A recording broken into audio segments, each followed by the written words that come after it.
Swayam Prabha. Digital India. Educated India.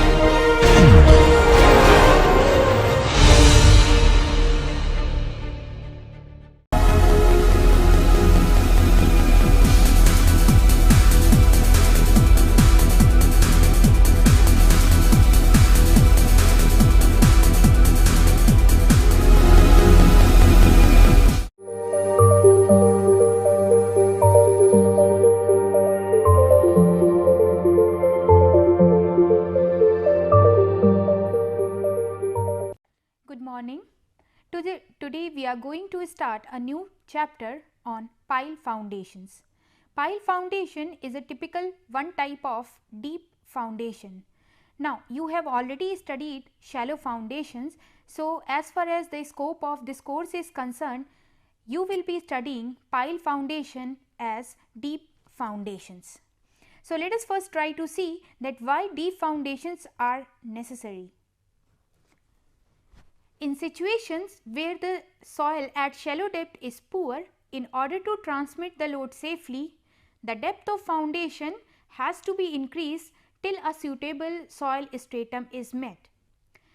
See, the thing is, whatever is the load which is coming from the superstructure, it gets transferred to foundation and subsequently to the soil.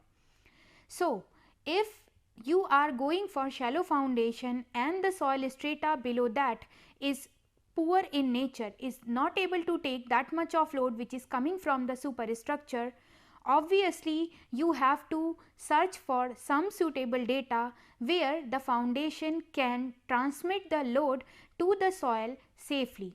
That is where the load which is coming from the superstructure can be transmitted safely such that the building is safe and it is serviceable. Now as you go deeper and deeper from the ground surface, we expect better soil strata. That is why deep foundations are used to transmit the load to that particular deeper soil strata.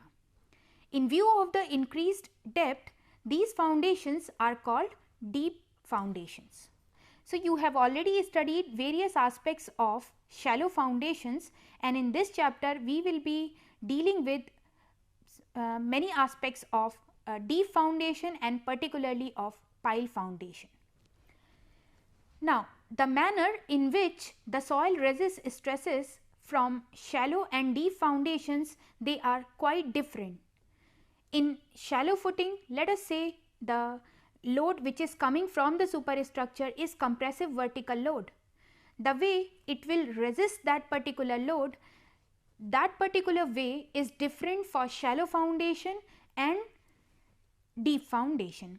So let us try to see that what are the various types of load which comes from superstructure to the foundation and how the load transfer mechanism is different in case of shallow foundation and deep foundation.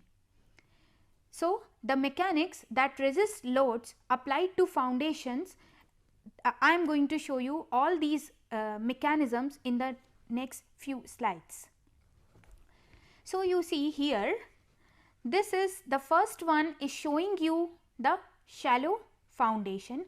However, the another one is showing you deep foundation.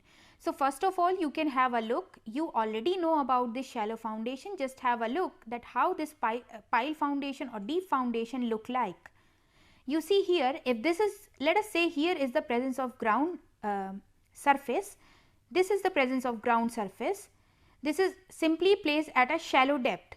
But here this kind of shafts, they are provided such that the load is transferred at this particular level, which is much deeper as compared to in case of shallow foundation.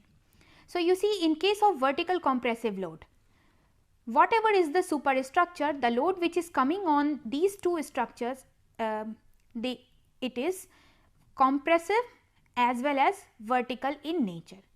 So you see how the shallow foundation will resist this particular load which is coming from the superstructure.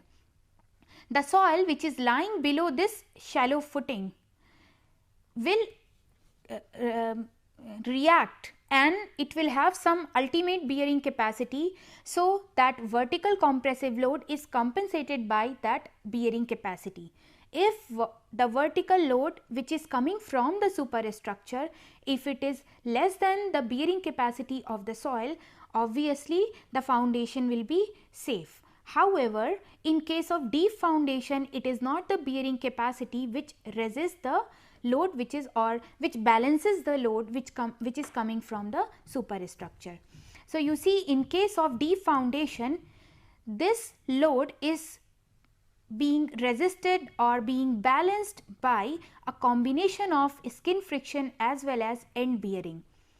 Here it is kind of shaft which is being provided. All around this one is the soil.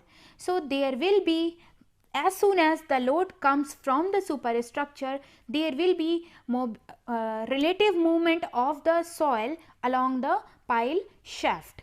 So the skin friction gets developed. However, wherever it will rest, whatever is the base area of this particular shaft, that much will be resisted by end bearing. So we will be using two terms very often when we talk of deep foundation or pile foundation. One is skin friction, another is end bearing. I hope that it is clear to you. So once again you see how this skin friction is getting mobilized. As soon as this load comes from the superstructure to the foundation, this load gets distributed, get balanced to this skin friction which gets mobilized along the surface area of the pile shaft, and some of the end bearing will be provided by this base area of the pile. Now let us try to see what type of another load which comes on the foundation from superstructure. In case the vertical uplift load is present, so in that case, in case of shallow foundation, it is balanced by the dead weight of foundation and the soil above. You see, in case if this is your shallow foundation, what happens? Let us say here is your ground surface. So the foundation is placed below, little below the ground surface. So there will be weight of that particular footing and there will be some soil layer on that particular footing. So the weight of the soil as well as the weight of the footing will be acting and balancing the uplift load in this particular manner. However, in case of deep foundation, it is by a combination of dead weight and skin friction.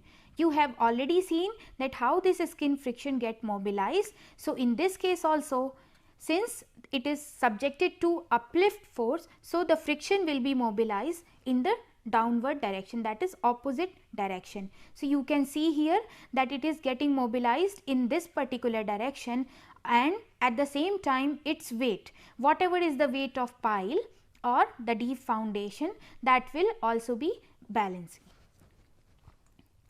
Then let us say in case the foundation is subjected to horizontal load. So how this shallow foundation will come in, will take care of that? That is by friction or adhesion developed along foundation soil interface. You see here, this H is the magnitude of the horizontal force which is acting on this shallow foundation that is coming from the superstructure.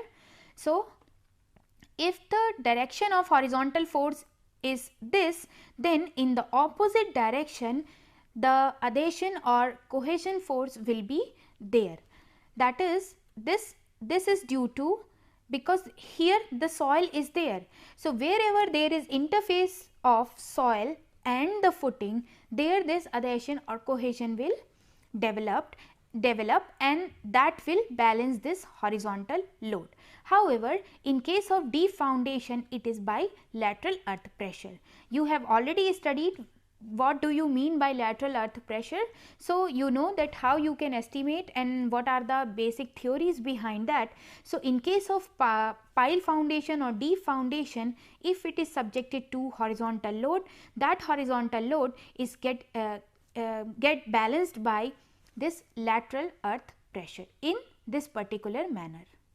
it will just get generated in this particular manner, and this is the direction of H. So, in opposite direction this lateral earth pressure will be generated, and this will balance this horizontal force.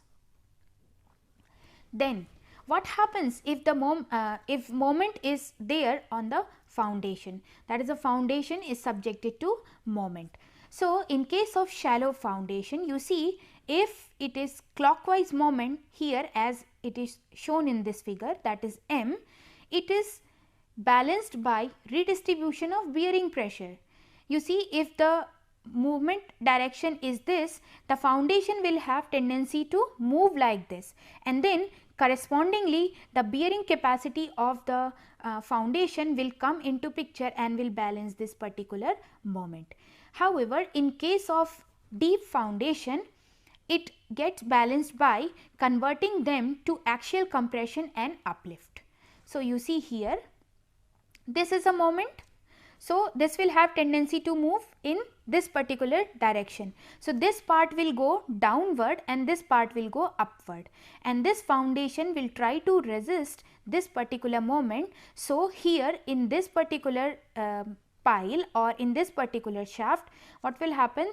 The moment will have the tendency to push this part of the foundation downward. However, this will resist. So, the resistance force is upward, and in this part what will happen? It will try to move upward. So, the friction will get developed such that it is getting dragged down.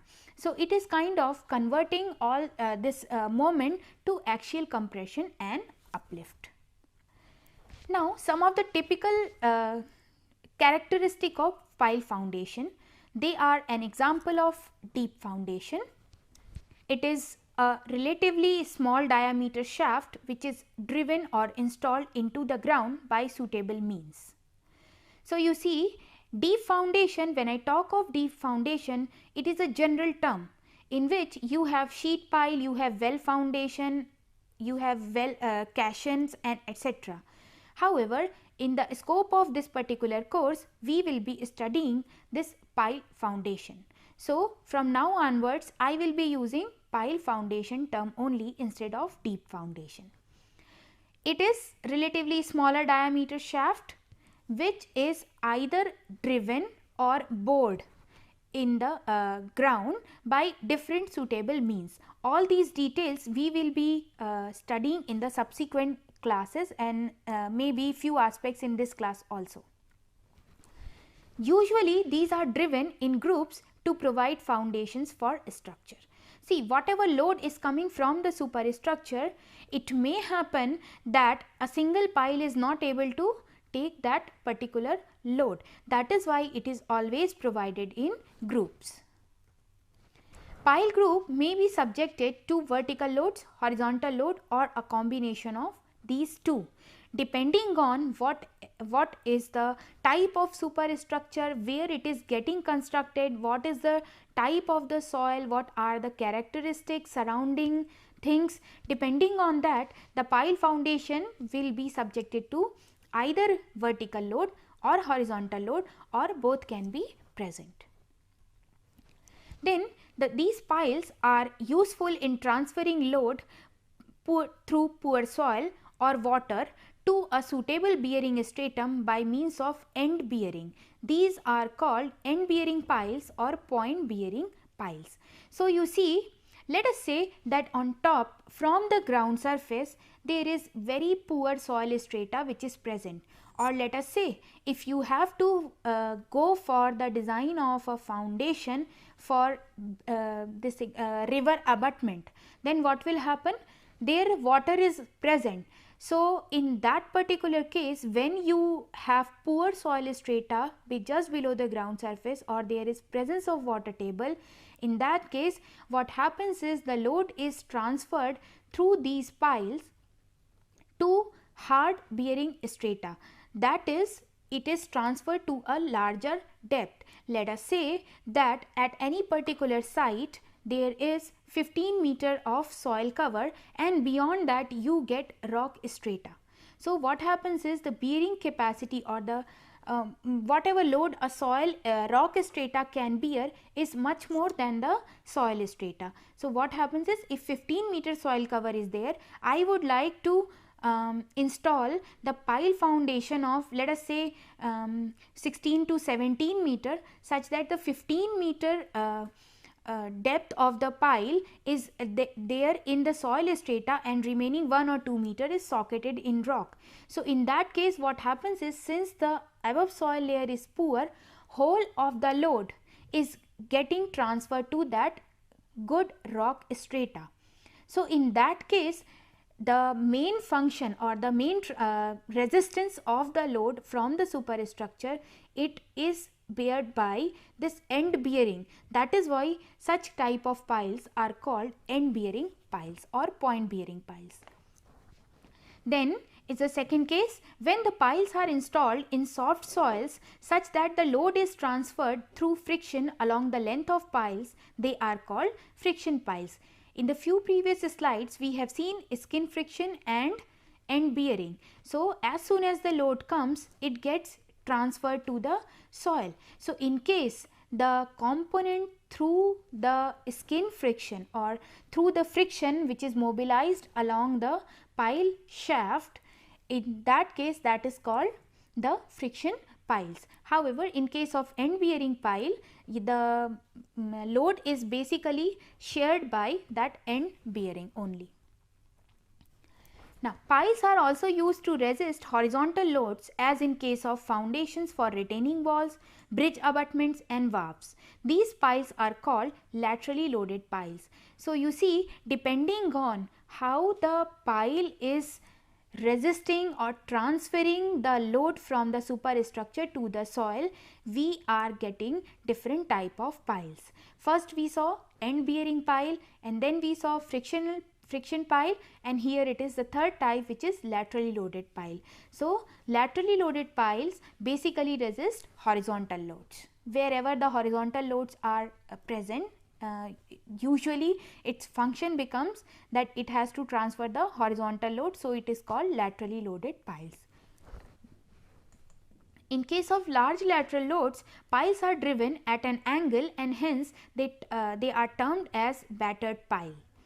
These are found to serve better than vertical piles. That means that when the pile is getting driven, it is not being driven vertically, but to some inclination from the ground surface. Short piles are sometimes used for compacting loose sand deposit which get densified by the vibrations set up on driving. Such piles are known as compaction piles. So let us say at any particular site, wherever you want to go for some construction, there loose sand strata is there. So on loose sand strata, you really cannot construct a super structure. What you need to do is, you have to first make that either compact or its quality better. So for that purpose also the piles are used. Now what happens is, you will be learning this in subsequent slides, that how these piles are installed in the field.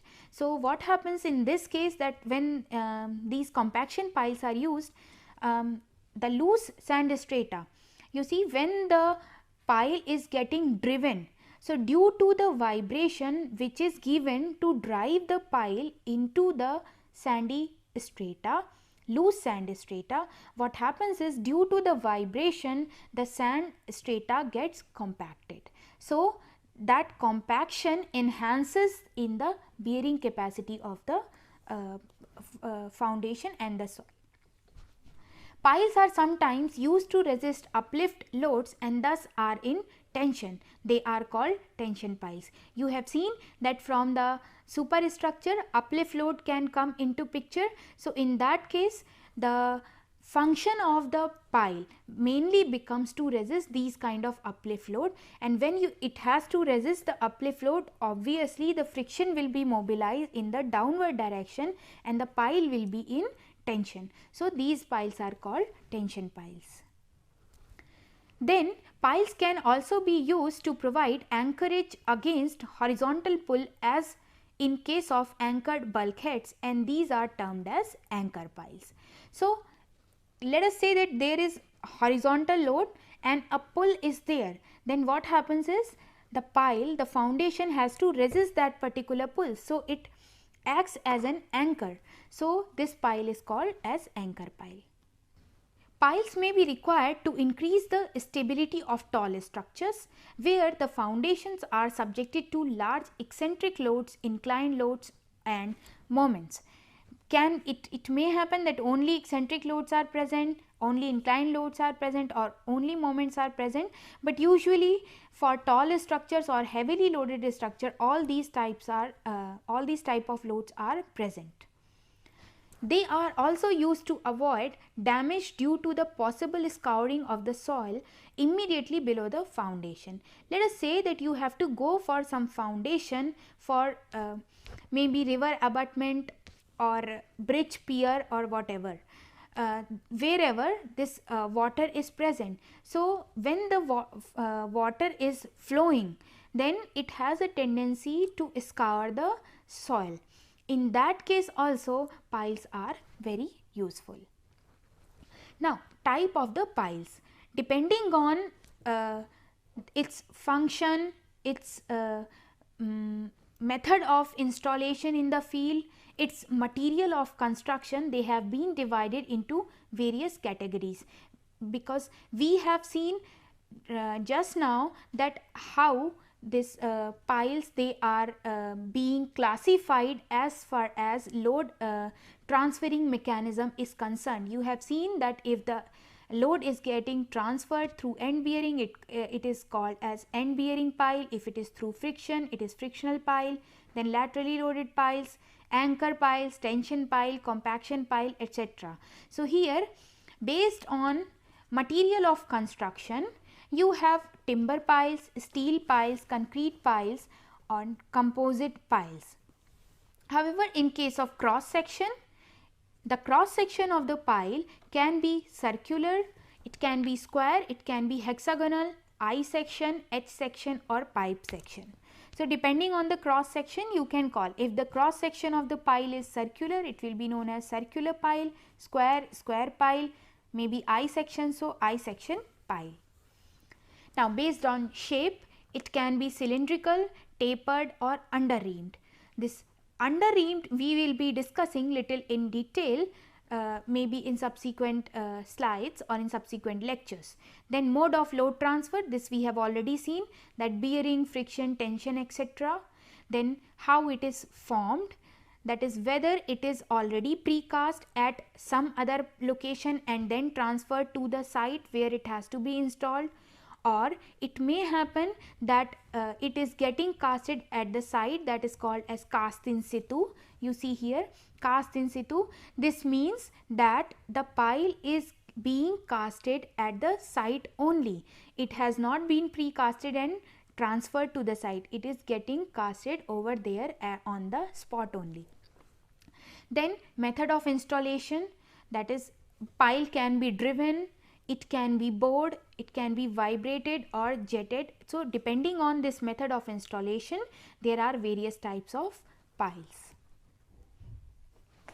Now it has been realized that perhaps the best way of classifying the pile is on the basis of the effect of installation of pile on the soil. So based on these, two classes are there. One is displacement pile. If during the installation of pile, a large volume of soil is displaced laterally and upwards. So when, let us say that during the construction or during the installation of pile, if the method adopted is such that a large volume of soil is getting displaced laterally or upward, then those piles are called displacement piles. In case of non-displacement piles, in their installation procedure, there is no displacement of the soil at all. That means that there is no displacement, or the soil is remaining as it was there in the original position. Now let us try to see some of the aspects related to displacement piles. So in loose sand, such a pile densifies the sand up to a distance of about 3.5 times the diameter of pile measured from the center of the pile.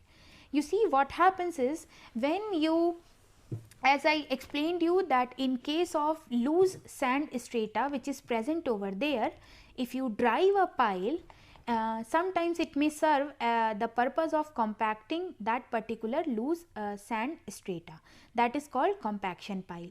So usually when a pile is getting driven into the sand strata, let us say one pile is getting driven, what happens is, if the dia of the pile is say 1 meter, then around that 3.5 times the diameter of the pile. So if 1 meter is the diameter, so around 3.5 meter distance around the pile will get densify.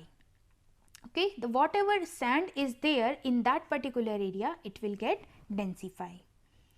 So this compaction leads to an increase in its angle of shearing resistance within the zone of influence. So what is zone of influence here in this case is 3.5 times the diameter of the pile. Obviously, when the loose sand is getting compacted, it will increase in the shearing strength parameter. Its strength will increase, and so its this shear parameters will also increase. Now what happens in clay? In clays, large displacement piles remold the soil to a distance of about twice the diameter of the pile. So that was in the case of loose sand, that is cohesionless material. In that one, the extent of influence zone was 3.5 times the diameter of the pile. However, in case of clay, this is 2 times the diameter of the pile.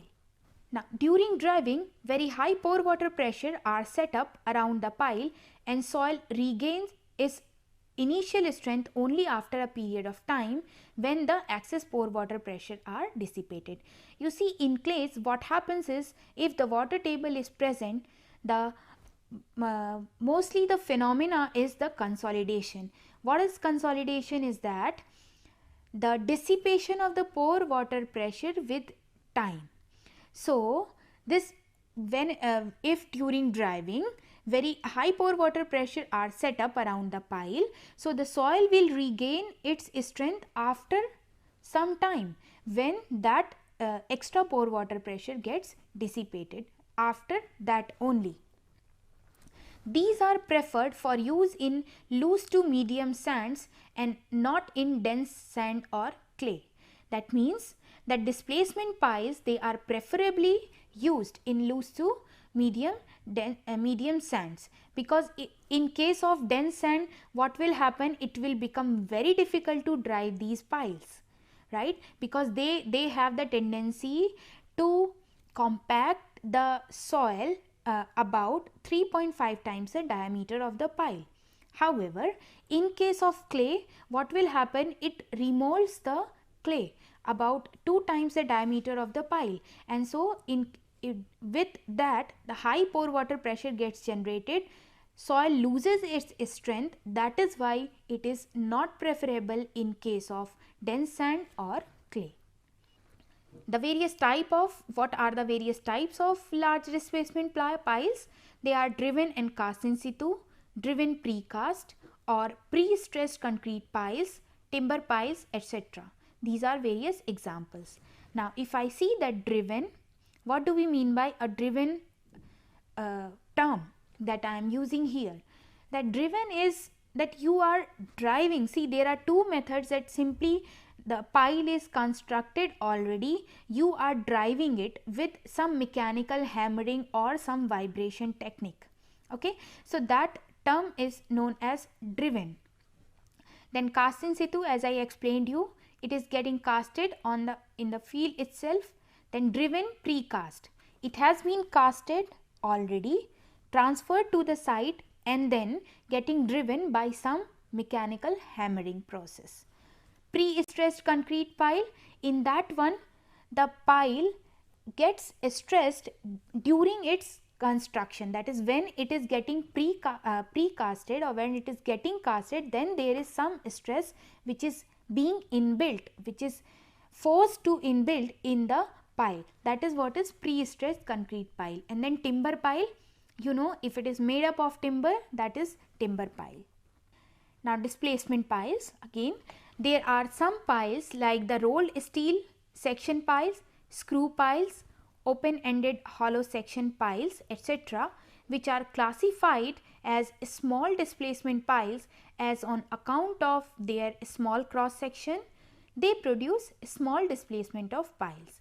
So you see, in case of rolled steel section, screw piles, etc., what happens is, since their cross section is small, they cause or they produce very small displacement of the soil which is around these piles.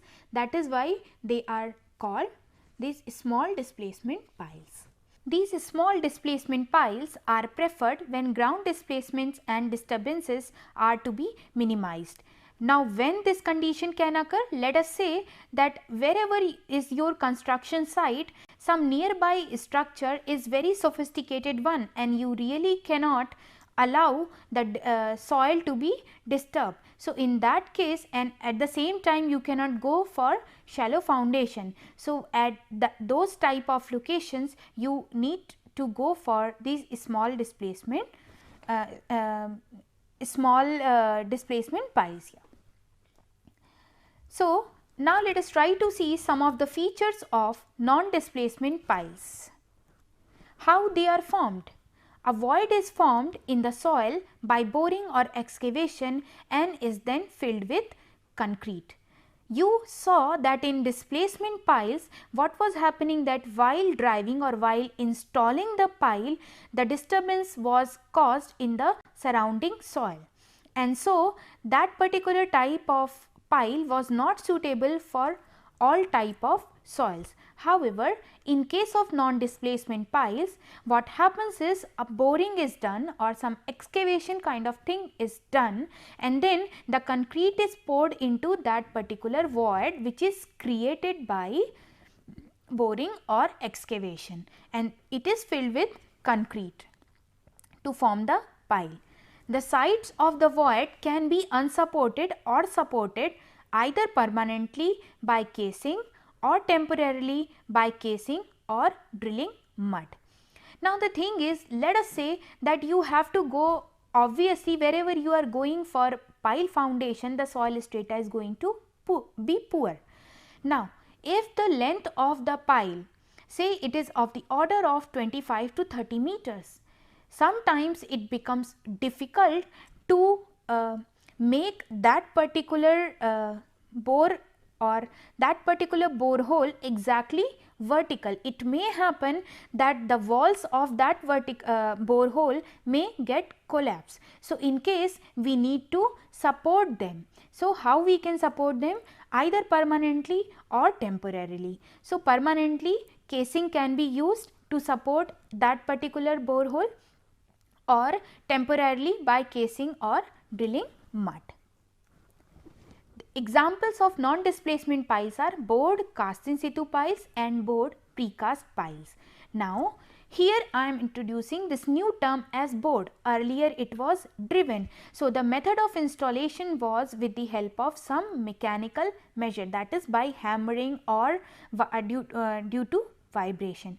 But in case of bored is what? First the void is getting created, which is usually called as bore hole, and then in that one the concrete is being filled. So, in that case it is getting casted on the site itself. So, that becomes bored cast in situ pile. However, if the void is being formed due to boring or excavation, and in that one the pile is getting lower, that is the pile has already been casted, not at the site but in some workshop or somewhere else, and then it has got transported to the site, and simply you lower down that particular pile which has already been casted in the borehole. That type of pile is called as bore precast piles. There is no ground heave in case of such piles. These can be installed without noise and vibration. So, you see, in case of installation of pile using the hammer. What can be the case? When you go on hammering the pile, it may happen that the ground may get upward. So, that is what is called the ground heave. However, in this case, since the void is first formed due to boring or excavation, there is no question of ground heave. And at the same time, another advantage is that there is no noise and vibration in the nearby surrounding soil or nearby structure while installing these non-displacement piles. Length of these piles can easily be varied at site. So, you see what happens is, while construction or while installation of these piles, first the borehole is prepared or a void is prepared. So, depending on whatever is the length of the pile, let us say at the site there is some change, some sudden change. Usually it does not happen, but let us say in some case the sudden change is there in the length of the pile. So, that you can take care in case of non-displacement piles. However, in case of driven piles, you cannot take that into account. It is further possible to install very long piles with very large diameters. Construction of enlarged end up to 3 times pile diameter is possible in clay. So, you see here, since you are preparing a void by boring, so depending on whatever is the diameter or the length of the pile required for the design of pile foundation, you can decide upon the dimension and the extent of the borehole also. Let us say that you require a pile of 1 meter diameter and 25 meter length. So, accordingly at site you can prepare a void or borehole of, let us say, little more than 1 meter diameter and the height, the depth of 25 meter. Apart from that, what is the further advantage of this non-displacement pile? You see, the construction of enlarged ends up to about 3 times pile diameter. So, if the pile is of diameter 1 meter, you can make the end of the pile, that is at the tip of the pile, you can make that to extent of 3 meter is in case of clays. The result in this results in the substantial increase in point bearing owing to larger bearing area. So, if at base the area of the pile is more, obviously the end bearing will be more, and which will result into higher point bearing capacity. The construction process enables inspection of the excavated soil and its comparison with the soil exploration data.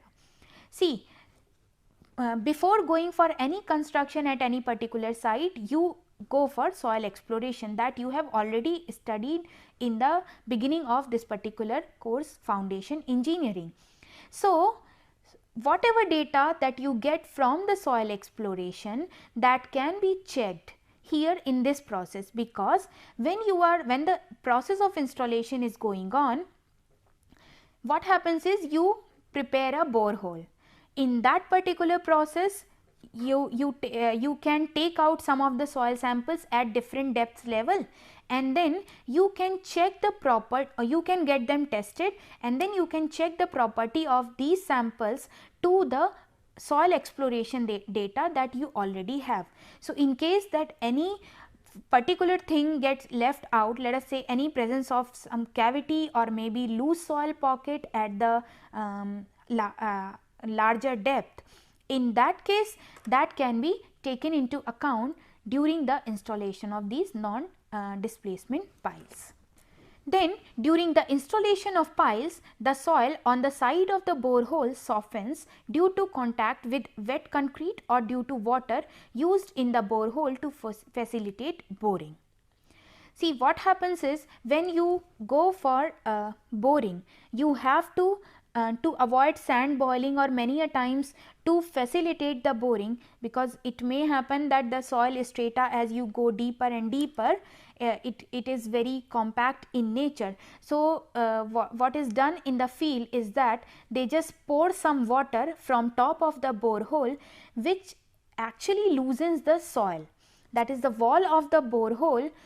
The soil adjacent to that, it gets loosened, or maybe in case the water is not used. So when you place the concrete, when you pour the concrete is wet in that condition.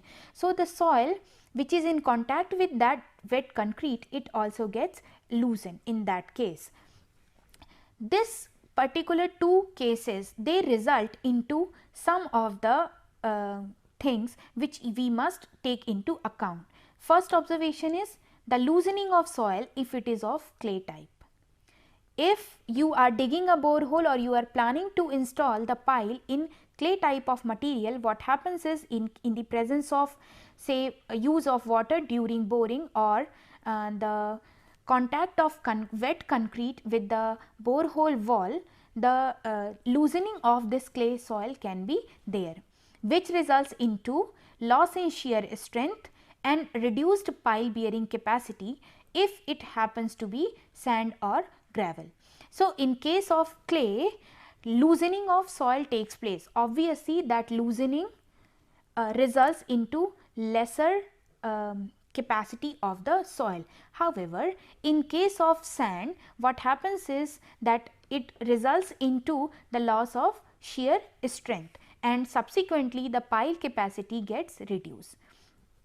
There is difficulty of concreting underwater and likelihood of wasting or necking of concrete in squeezing ground.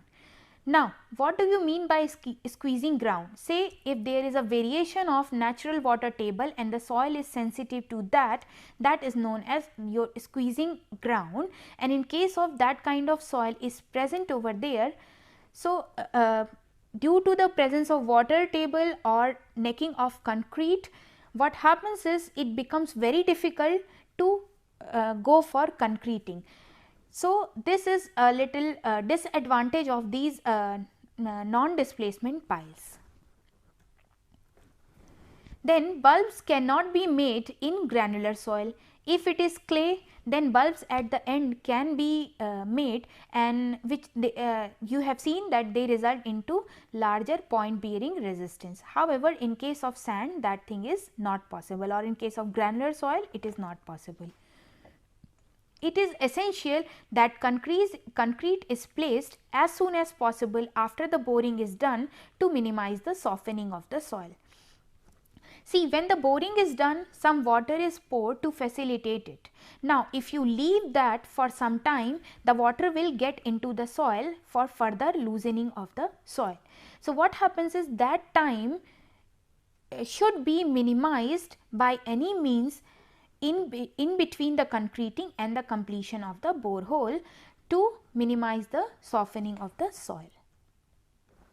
Now, these were some of the aspects related to displacement piles and non-displacement piles. General characteristics based on piles classified on the basis of material of construction that we will be discussing now.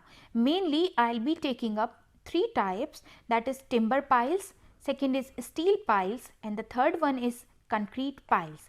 As the name suggests, and you are seeing that the first line states it on the basis of material of construction. That means timber pile, in timber pile, timbers have been used for construction these piles. Steel piles, steel has been used, and in concrete, the concrete is used. So, in case of timber piles, a timber pile is primarily a trunk of a tree with its branches chopped off.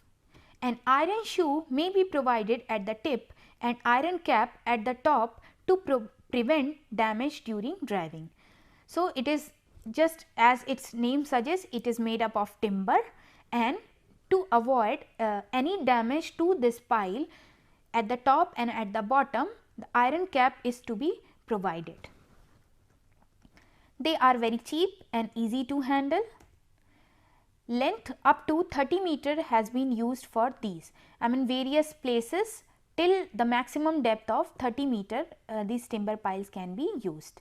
In situations of fluctuating water table, these should be suitably treated to enhance their life, because you know when a timber is in contact with water, it has a tendency to disintegrate. So, to avoid that, it should be properly treated. An untreated pile above water table is likely to be eaten away by insects, spores, termites, etc., and hence chemical treatment is desirable.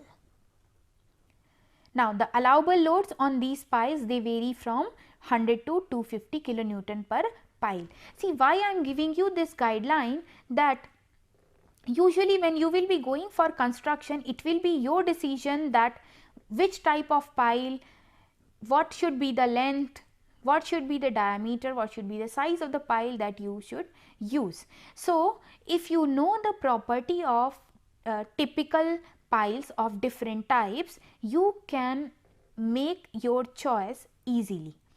Depending on whatever is the conditions at the site, you can pick that okay, if the load is lesser, if there is no water table present, if it is suitable for timber piles, we can go ahead for timber piles, otherwise steel piles or concrete piles. Let us see what are the main features, salient features for steel piles. These are small displacement piles. As you have seen that wherever we have to minimize the vibration or the disturbance, there we use small displacement piles, and usually they are steel piles. Heave and ground displacements are minimal in this case. It may be a rolled section, a pipe, or any fabricated shape. You know that different I section, H section, they are available, they can be used as steel piles. These require heavy equipment for driving because their weight is very high, and they are obviously they are precast, you just cannot cast them at the site only. So, you simply have to drive that. So, that is why you require heavy equipment for them. The pipe piles are made of seamless or welded pipes and are usually filled with concrete. So, that becomes a combination of steel and concrete both.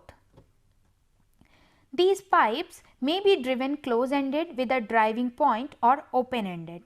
You see what happens is let us say that you have you are driving it.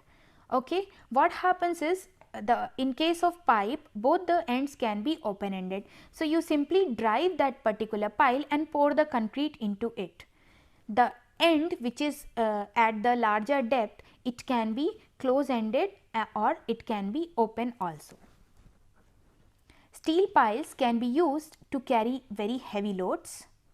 Splicing of these is also easy. Now, these are likely to be affected by corrosive action and hence needed painting or encasement in concrete to resist corrosion. So, you see in case of timber piles, the water was the main problem, the presence of water was the problem. However, in case of steel piles, it is the corrosion. Commonly adopted length is up to 40 meters and allowable load can go up to 1800 kilonewton per pile. So, you see in case of timber pile, it was around 200-250 kilonewton and here it is 1800 kilonewton. Now, concrete piles, these are considered more or less permanent based on mode of forming and mode of installation. They are usually divided into two categories. First is driven precast concrete piles, second is cast in situ concrete piles. Basically, if you will see that for all the practical purposes, usually these concrete piles are provided. They are more or less permanent in nature, and two categories, driven precast. So, you see the mode of installing the pile is by driving. However, the mode of its forming or its construction is precast, that is it is being casted at the workshop and it has been transferred to the site. Then cast in situ, it is being casted on the site on the spot only.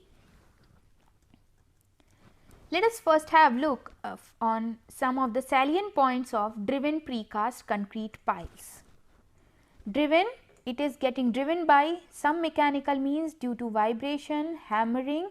Precast, it has been constructed or casted at workshop, it has been transported to the site. So, wherever there is precast pile, its size, its shape is going to be fixed, you cannot alter them. Usually these are prismatic or circular in section, that is the cross section is either prismatic or circular. It can be of uniform diameter throughout its depth, or it can be tapered depending on the requirement. They are usually casted at a central casting yard, cured and then transported to construction site. You see, wherever you need to use concrete to attain its full strength, you have to properly cure that. So, first casting is done, then curing and then the transportation to the construction site. Now, as the precast concrete pile is usually in a state of compression, no reinforcement is required from load bearing consideration. So, you simply cast there with the help of concrete, get it cured, transport it and then simply drive it at the site. However, piles are reinforced to take care of handling stresses. Although from the load bearing point of view, you don't require any kind of reinforcement. However, for stresses you need to provide some reinforcement. Solid sections of 0.2 meter to 0.3 meter sites are also used. Now, precast hollow cylindrical sections are also used where large stiffness and higher bearing capacity is required.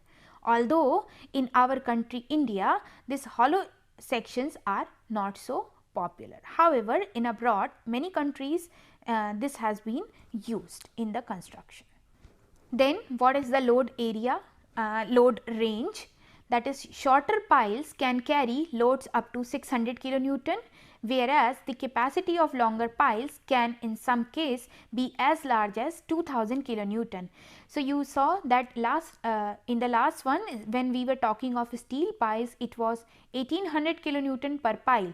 However, in this case if you go for larger longer piles, then this capacity is of the order of 2000 kilonewton. In this one, splicing is difficult. If the pile at the site proves to be too long, chopping off the extra length is difficult and is likely to damage the pile. As I explained you earlier when I started this particular topic, that any alteration in its size and shape is little difficult in case of precast concrete pile. So, in this case also this is kind of disadvantage of this particular type of pile, that in case that at site you find that the particular size is not suitable, it is difficult to alter the size and shape. Then its handling and driving require heavy equipment. Then heave and disturbance of surrounding soil may also cause difficulty. See, it is precast, and if you can imagine that a pile diameter of 1 meter and of length 25 meter, if it is precast and have got transported, it how difficult it will be to carry that upward and then to drive it into the soil. So, that requires very heavy equipment, and in that particular process lot of ground heave and disturbance of the surrounding soil takes place, which may cause problem to the neighboring structure or surrounding soil. Now, cast in situ concrete piles. Cast in situ means it is being casted at the site itself. These piles they are formed by making a hole in the ground and filling it with concrete. This hole is usually called as borehole. This hole may be formed by drilling as in caissons, that is bored cast in situ. Usually it is formed by driving a metallic shell or a casing into the ground, that is driven cast in situ. So, you must understand the difference between this bored and driven term here at this particular and these 2 points. See, in this case, bore cast in situ pile, the hole may be formed by drilling as in case of caissons. You simply go on drilling and then you take out the material and the hole is formed. And in this one, usually it is formed by driving a metallic shell or the casing into the ground. So, if you drive the casing, you take it out, and that way the void or this borehole will be formed. If during the process of concreting the hole, the casing is left in position, then it is termed as cased pile. Let us say that here, as I told you, that in case of driven cast in situ pile, the whole borehole is formed by driving the casing into the ground. If you leave that casing as it is in position, then that particular type of pile is called cased pile. In case this casing is withdrawn gradually, in that case it is called as uncased pile. So, either the casing can be left as it is in position or it can be withdrawn. Accordingly, it is named as cased pile or uncased pile. Uncased piles can be of different diameter and may be provided with an enlarged end or a pedestal. So, in case if you have to drive that casing out, in that case you have this flexibility. So, today what we saw, that I introduced you that what exactly are the deep foundations, how they are different from shallow foundations as far as load transferring mechanism is concerned. Then we saw that based on this load transferring mechanism, how they can be classified, like end bearing, friction piles, compaction piles, etc. Then we saw that how based on the mode of construction they are formed, that is when a pile is getting constructed or getting installed, then if it is causing lot of displacement around the surrounding soil, then it is called as displacement piles, otherwise it is non-displacement piles. And then we saw that based on the material of construction and how the piles are classified, that is timber piles, we saw some of the aspects, mean salient features of timber piles, then steel piles, and then concrete piles. In concrete piles we saw both piles and driven piles. So, in the next class we will be discussing their relative advantages and disadvantages, and I will be sharing some of my experience at particular site where this pile construction was going on. Thank you.